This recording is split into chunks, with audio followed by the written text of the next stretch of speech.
play is the work of children, because that's how they learn. Not just when parents interact with them, but they're learning all of the time. Every opportunity a learning opportunity. They're curious, they're reaching out, they're repeating your sounds, they're banging pots together. All of these things are really important for brain development. And play is the perfect way to do that.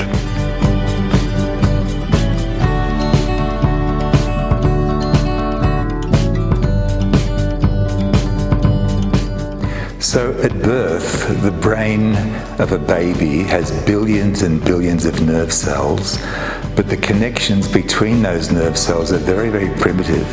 So in the first few years of life, the baby's brain is busy making connections, and that's how babies develop, that's how children develop. And play really helps that, because the eyes, the ears, touch, sounds, all that is food for the brain.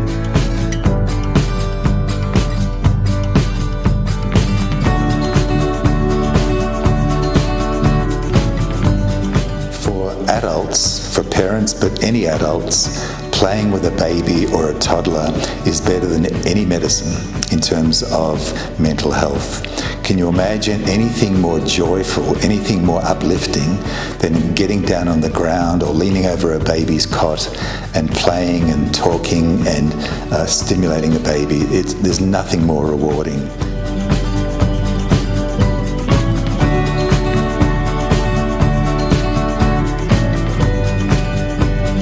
Parents don't have to organise play for children.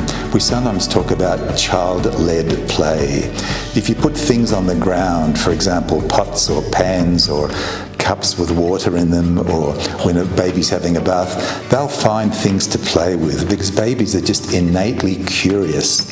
They want to explore their world, and the role of parents in a way is to get out of the way and let babies do that.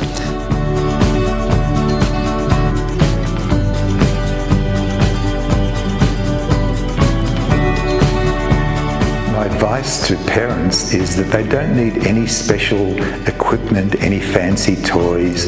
There's no rule book or instruction book about how to play with young children. Let them decide what to play.